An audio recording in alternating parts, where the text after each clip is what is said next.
안녕하십니까. 이번 세션을 맡게 된 순천향대학교 서울병원 감염관리실 김진아입니다.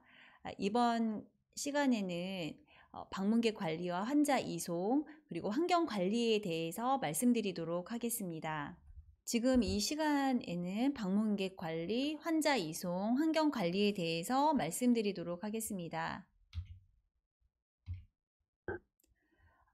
목차는 다음과 같이 진행을 하겠습니다.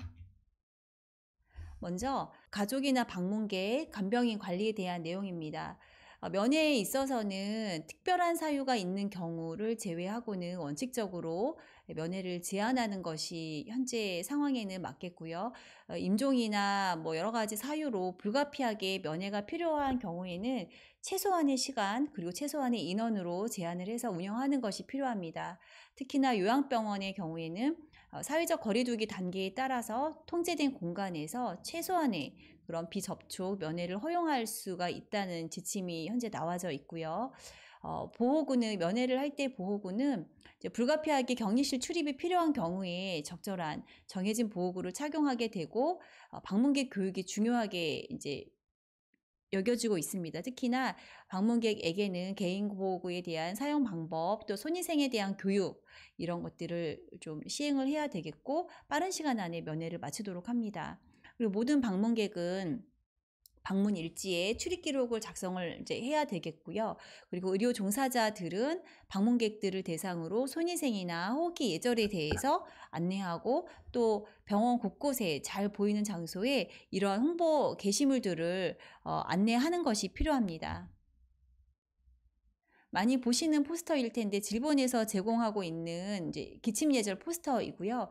뭐 우리들이 이제 잘 알고 있는 그런 호흡기 예절에 대한 얘기입니다. 뭐 기침이나 재채기를 할 때는 손을 사용하지 않고 휴지나 옷소매를 이용해서 하도록 하는 건데 이 빨간 글씨를 보시면 환자와의 거리를 1에서 2m 이상 거리를 유지를 하도록 안내하고 있습니다. 만약 이런 이제 면회객이나 방문객을 위해서 우리가 어떤 별도의 공간을 확보를 해야 될 경우에는 환기가 잘 되는 곳을 마련을 해야 되겠고 그런 공간에는 손위생에 관련된 물품을 제공하고 손위생 방법에 대한 홍보물들을 이제 게시를 하고 또 교육을 해야겠습니다. 그리고 방문하는 분들에게는 다양한 격리에 대한 교육들, 그렇죠? 그리고 손위생과 같은 전파 예방법에 대한 그런 안내들이 필요하겠고요. 그리고 비말주의나 공기주의가 그러니까 격리가 필요한 환자의 치료와 간호에 관여하는 보호자나 간병인에게는 개인보호구 착탈이에 대한 방법 그리고 어느 시기에 어떤 보호구를 착용해야 되는지에 대한 그런 적응증에 대한 교육을 하는 것이 필요합니다. 또 교육 내용 중에 공기주의가 필요한 환자의 보호자와 간병인에게는 의료진과 동일한 보호구를 제공을 하고 또 그런 적절한 보호구 착용하는 방법 등을 교육을 해야겠습니다.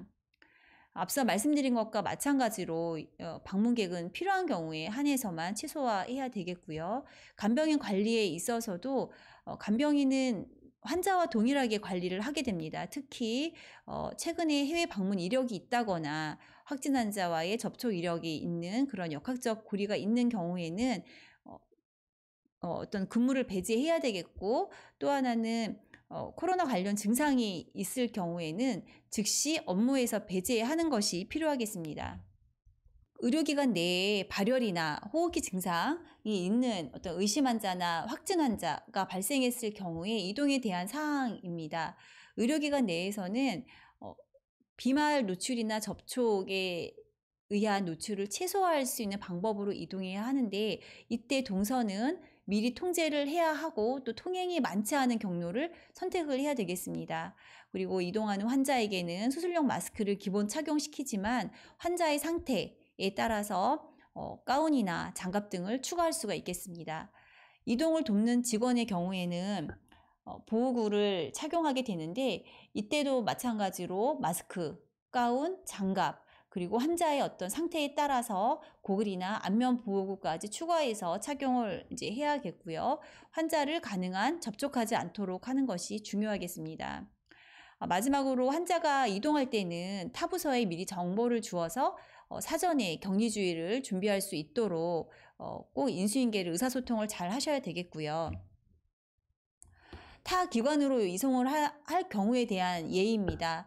특히 타 기관으로 이송할 때는 이제 구급차를 주로 이용하게 될 텐데요. 뭐 관할 보건소에서 지원을 해줄 수도 있고 또 119를 통해서도 이송을 도울 수가 있습니다.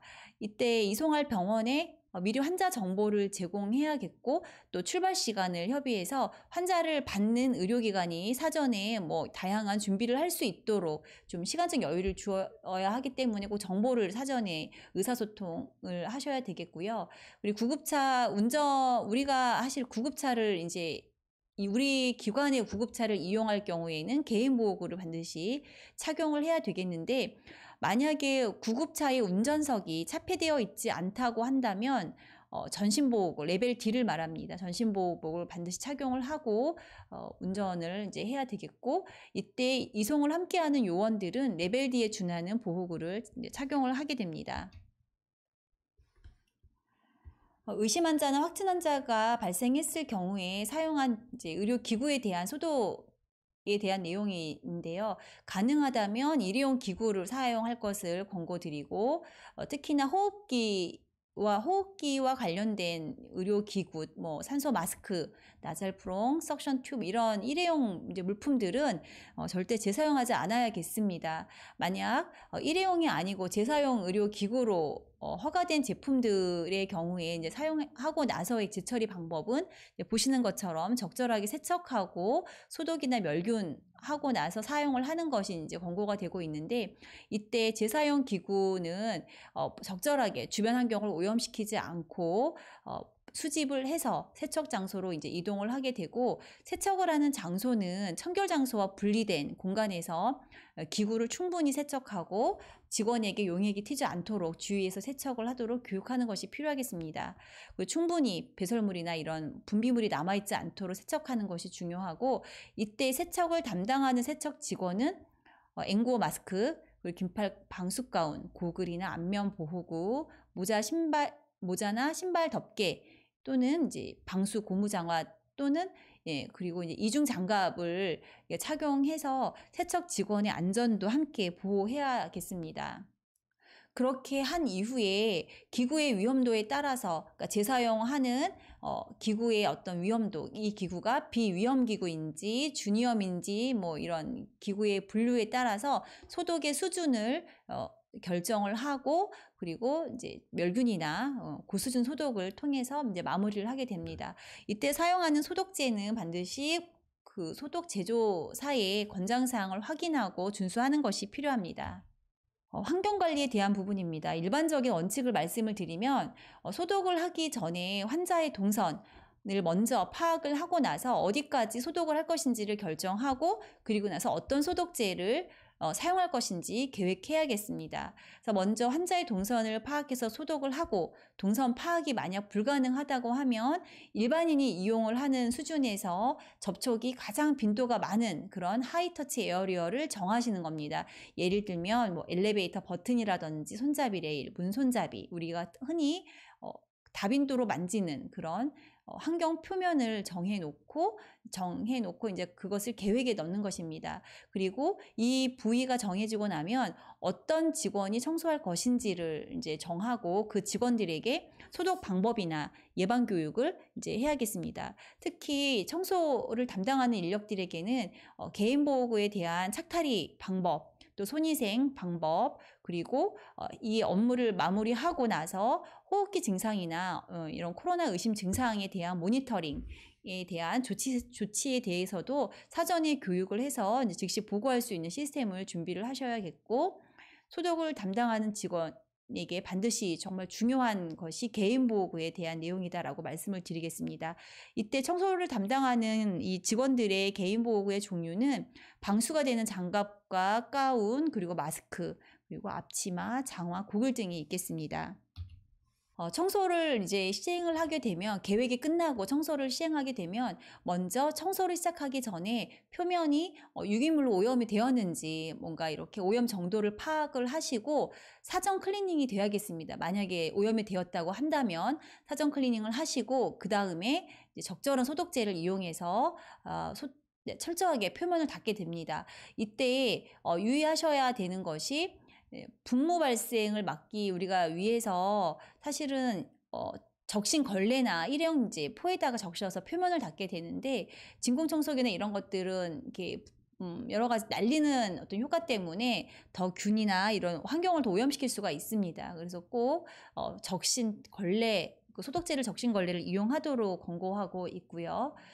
저희가 매스컴에서 사실 많이 보고 있는데 이렇게 관공서나 이런 데서 보면 그냥 어디에다가 소독제를 뿌리는지는 모르겠지만 소독제를 계속 분사해서 사방에다가 뿌리는 걸 이렇게 매스컴에서 많이 보게 되는데 사실 이 부분은 이제 질청에서도 에어로졸의 우려 때문에 인체 유해성 때문에 이제 그렇게 하지 말도록 계속 권고를 하고 있는 부분입니다. 그래서 아무리 좋은 소독제라 하고 또 안전한 소독제라 하더라도 이렇게 무분별하게 불특정 부위에 소독제를 분무하고 이런 행위는 좀 자제를 하는 것이 필요하겠습니다.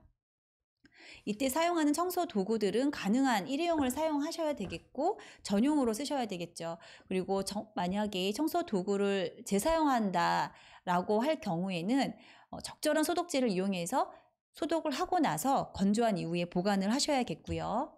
준비 사항을 보시면 이제 여기 소독제나 뭐 또 소독을 다 하고 난 다음에 갈아입을 옷, 그리고 관련된 폐기물을 처리할 용기, 양동이 이제 보시는 이런 준비물들을 사전에 준비해서 이제 개인 보호구를 착용을 하시고 청소를 하게 됩니다. 근데 이때는 우리가 일상적인 소독을 할 때는 그냥 장갑, 마스크 정도를 착용하고 하면 되겠지만 확진 환자, 의심 환자가 이용한 공간을 소독할 때는 평상시에 일상 소독을 할 때 입었던 그런 보호구 이외에 긴팔 가운이나 뭐 앞치마나 장화 고글 등을 추가해서 하는 것이 그 근무자의 안전을 이제 보호할 수 있겠다라고 말씀을 드릴 수가 있습니다.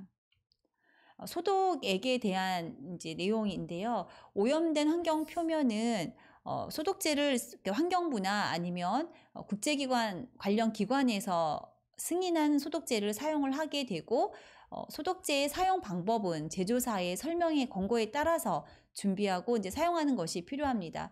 앞서 말씀드린 것처럼 환경 표면을 주로 우리가 이제 닦아내게 되는데 그 환경 표면에 오염 물질이 묻어 있다면, 유기 물질이 묻어 있다면 먼저 사전 클리닝을 하고 그 이후에 소독 과정을 거치는 게 이제 제대로 된 소독의 효과를 볼 수가 있겠고, 사실 일상적인 오염된 환경에서는 우리가 50배라고 하죠. 1000ppm의 그러니까 가정용 락스, 액체 락스를 쓸 경우에 1000ppm 희석액을 사용하게 되는데 이때 용액을 보시면 10ml, 원액 10ml에 물 490을 섞어서 총 500ml를 만들게 됩니다. 그럼 1000ppm이 되거든요. 그래서 이렇게 이제 희석을 하셔서 적어도 소독하고 싶은 표면에 1분 이상의 접촉을 하게 하고 이제 그 이후에 닦아내고 사용을 해야만이 소독의 효과를 볼 수가 있다라는 얘기인 거고요.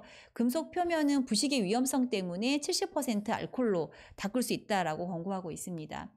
만약에 소독을 해야 되는 부위가 혈액이나 체액으로 눈에 띄게 오염되어 있다고 한다면 표면을 먼저 깨끗이 청소를 하고 나서 소독제의 농도가 바뀌게 됩니다. 이때는 이제 5000ppm, 우리가 흔히 10배 희석액이라고 하죠. 5000ppm의 이제 락스 희석액을 사용하셔야 되는데 이때도 마찬가지로 표면의 접촉 시간이 1분 이상이 돼야 되는 거죠. 그러니까 표면에 도포하고 나서 닦아내고 나서 적어도 1분 이상은 유지가 돼야 우리가 타겟하고 있는 그런 균이 제거가 된다라는 그런 설명입니다.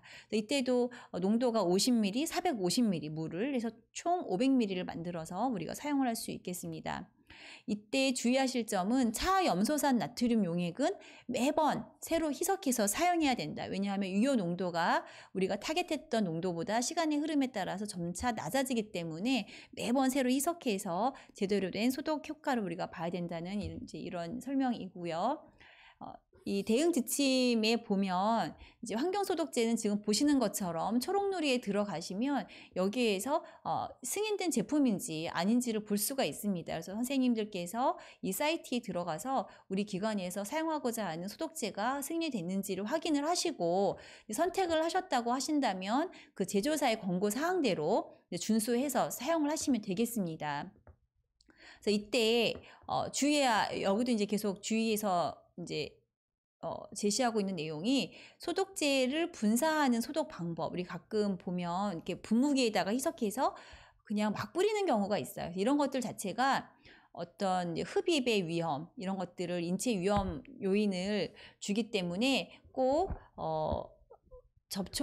표면에 접촉을 해서 닦아내는 방법의 소독 방법을 적용하는 것이 이제 필요하다라고 강조드리고 싶습니다. 소독 방법은 환자가 이용한 공간의 경우에는 우선 청소나 소독을 하기 전, 중, 후에 환기를 최대한 해서 창문을 열어두고 이제 소독을 하시는 게 필요하겠고요. 이때 개인보호구 꼭 착용하는 게 중요하죠. 근무자의 청소 인력의 안전을 이제 우리가 생각해야 되기 때문에 적절한 보호 장구를 하게 되고, 앞서 말씀드린 대로 적절한 소독제로 적정한 접촉 시간을 지켜서 이렇게 표면을 닦게 됩니다. 그래서 사용 재개 결정은 소독제의 어떤 특성 또 시설의 용도 등을 고려해서 결정하게 되는데, 소독하고 나서의 바이러스는 이제 사멸을 하게 되지만 사용 재개 시점의 결정은 이 소독제별 특성이 다 상이하기 때문에 이제 일괄 적용이 불가능해요. 그래서 제품별로 예를 들어 차염소산 나트륨의 경우는 적어도 1분 이상이라고 했죠. 그래서 그러고 나서 이제 환기를 뭐 질본의 지침대로 이제 적용을 한다든지 하는 것이 필요하겠습니다. 대응 지침에 나와 있는 내용인데요. 소독 시기와 일반 의료기관의 경우에 사용 재개 기준이 이렇게 보시면 이제 환자 퇴실 후에 시행하도록 되어 있고, 소독 후에 시간당 6회 이상 환기가 된다는 조건이다. 우리 기관이 이제 그렇다고 하면 최소 2시간 환기하고 나서 진료 재개하도록 권고하고 있습니다. 소독의 시점은 오염이 된 환경 표면은 당연히 즉시 해야겠죠. 그리고 환자가 제시를 하고 있다면 적어도 매일매일 시행을 하게 되고, 특히나 이제 하이터치 에어리어의 표면은 더 자주 시행하도록 하고, 환자가 퇴실하고 나면 마무리하는 터미널 클리닝이 시작이 됩니다. 그래서 이제 우리가 궁금한 것이 이 코로나 바이러스가 체외로 배출이 되면 얼마나 생존을 하는가에 대한 이제 내용입니다. 현재까지 완전히 이제 명확하게 규명이 되지는 않았지만, 많은 연구에서 지금 나오는 내용은 최대 7일까지 생존이 가능한 것으로 보고되고 있기 때문에 실제 의심 환자나 확진 환자가 머물렀던 공간에 대한 환경 관리는 굉장히 중요하고, 적절한 소독제로 적절한 방법을 적용해서 하는 것이 굉장히 전파 예방을 하는 데 있어서 중요한 요소가 될 수 있다고 말씀을 드릴 수 있습니다. 환자분이 퇴실하고 나서의 병실 소독에 대한 내용입니다. 그래서 점검표가 있어야 되겠고요. 그리고 그 청소나 소독하는 과정을 모니터링을 하셔야 되죠. 그래서 잘하고 있는지를 점검표를 통해서 할 수도 있고, 직접 눈으로 할 수도 있고요. 그리고 정량적인 평가를 할 수도 있습니다. 제일 중요한 것은 청소 담당자를 지정해서 그 지정된 담당자는 적절한 교육을 꼭 하고 해야 되겠고요. 그리고 직물이나 이제 이런 부분에 대해서도 이제 교환 세탁이 필요하겠고, 일회용은 다 폐기하도록 앞서 말씀드렸습니다. 환경 표면의 소독, 앞서 말씀드린 것처럼 비투과성 표면이다 싶으면 1000ppm 50배 희석액에 상당하는 이제 그런 걸레 등 이제 소독제를 적셔서 철저히 닦는 것이 원칙이고, 투과성 표면은 소독액에 30분 이상 침적하는 것을 권고하고 있습니다. 그래서 만약에 투과가 되는 그런 표면이다, 담글 수 있다라고 하는 것, 재사용 의료기구 환경 표면이나 이런 것들은 소독액에 30분 침적할 수가 있다. 침적을 해야 된다면 이런 것들을 말씀드릴 수가 있고요. 퇴실하고 나서의 병실 소독은 소독이 끝나고 나면 오염 정도를 고려해서 최소 2시간. 이제 이것의 전제 조건은 시간당 6회 이상 환기된다는 전제 조건인데요. 여기 표를 보시면 99.9%, 그러니까 시간당 12회, 그러니까 6회, 시간당 6회 이상의 환기가 된다라고 했을 때 99.9% 세균이 제거되는 데는 69분이 걸립니다. 그러니까 적어도 1시간 이상이 걸리기 때문에 조금 더 시간을 여유 있게 해서 2시간, 최소 2시간 이상 환기를 하는 것을 권고하는 이유가 바로 이 근거 때문입니다. 그래서 앞서 말씀드린 것처럼 청소 담당자가 점검표를 가지고 할 수 있도록 안내를 이제 교육을 해야 된다고 말씀을 드렸는데, 각 기관에서 대부분 다 비슷합니다. 병실 내 환경 표면이 이렇게 접촉이 빈번한 표면이 어느 정도 문헌으로 정해져 있기 때문에 이제 이런 표면을 좀 항목화하고 이렇게 모니터링 할 수 있는 이제 이런 대상 점검표를 만들어서 실무에 적용하는 것이 필요하겠고요. 그리고 앞서 말씀드린 것처럼 환경부에서 이미 이 코로나와 관련된 소독 가능 제품들을 나열하고 있습니다. 그래서 참고해서 이제 그 제재를 선택을 하시면 되겠습니다. 세탁물에 대한 내용입니다. 세탁물은 청결한 건 당연히 이제 별도의 공간에 보관을 하고 세탁물을 취급하는 직원에 대한 교육을 이제 받아야겠죠. 이건 우리가 인증에서도 늘 이제 다루던 내용인데요. 근데 코로나와 관련해서 오염된 이 세탁물을 취급하는 직원들에 대한 개인 보호구가 조금 더 이제 엄격하게 강화하고 교육을 하고 있고, 특히 이제 개인 보호구를 제거하고 나서 손위생이 중요하죠. 왜냐하면 감염 우려 때문인데요. 이 부분에 대해서 개인 보호구 착탈이 그리고 손위생에 대한 교육을 철저하게 세탁물 관리하는 직원들에게 하는 것이 필요하겠습니다. 세탁에 대한 내용인데요. 세탁물은 70도에서 25분 이상 세탁을 물로 할 경우에 제거가 된다고 되어 있고, 만약 이런 고온 세탁이 불가능한 경우, 저온 세탁을 해야 될 경우에는 차염소산 나트륨 한 500ppm에서 30분간 침적을 통해서 제거를 할 수가 있습니다. 그래서 불가능한 경우와 가능한 경우에 해당하는 경우로, 대개는 세탁 업체에 의뢰하는 경우에는 다 70도 이상에서 이렇게 할 수가 이렇게 진행이 되고 있기 때문에 크게 걱정하실 필요는 없겠습니다. 의료 폐기물은 의료 폐기물의 처리 규정에 따라서 격리의료 폐기물로 모두 처리하게 되어 있고요. 그리고 안전한 취급을 위해서 발생 장소에서 바로 분리해서 처리를 해야 되겠죠. 그리고 날카로운 기구는 폐기물 전용 용기에 수집해야 되겠고, 이 용기들은 다 물품을 사용하는 장소에 비치하는 것이 필요합니다. 그리고 고형의 날카롭지 않은 그런 감염성 폐기물들은 새지 않는 그런 합성 폐기물 용기에 수집해서 뚜껑을 닫아 두어야 하겠고요. 폐기물 관리법에 의해서 격리 의료 폐기물 전용 용기를 사용해야 되는 것이고, 보시는 것처럼 주황색 비닐에 검정 도형이 있는 내피 비닐을 추가해서 사용하셔야 되겠습니다. 환자의 체액이나 배설물들은 이제 하수 배출 규정이 있어요. 그래서 그 규정에 따라서 폐기를 해야 되겠고요. 그 주변 환경이나 사람에게 오염시키지 않도록 폐기 과정을 적절하게 잘 지키는지 모니터링 하는 것도 사실은 필요하겠습니다. 그러니까 전용 용기를 이렇게 사용하고, 여기에 전용 이제 밀봉을 하게 다 사용하고 나면 밀봉을 하게 됩니다. 밀폐를 해서 이렇게 해서 이제 운반하고 지정된 장소에 보관을 하고 위탁업체로 인계하는 절차가 이루어지게 되겠습니다. 이건 참고하시면 될 것 같은데요. 좀 오래된 자료인데 이제 기관이 자체 점검용으로 이런 항목의 점검표로 기관에서 우리가 잘 준비되고 운영이 되고 있는지를 볼 수 있는 내용이고요.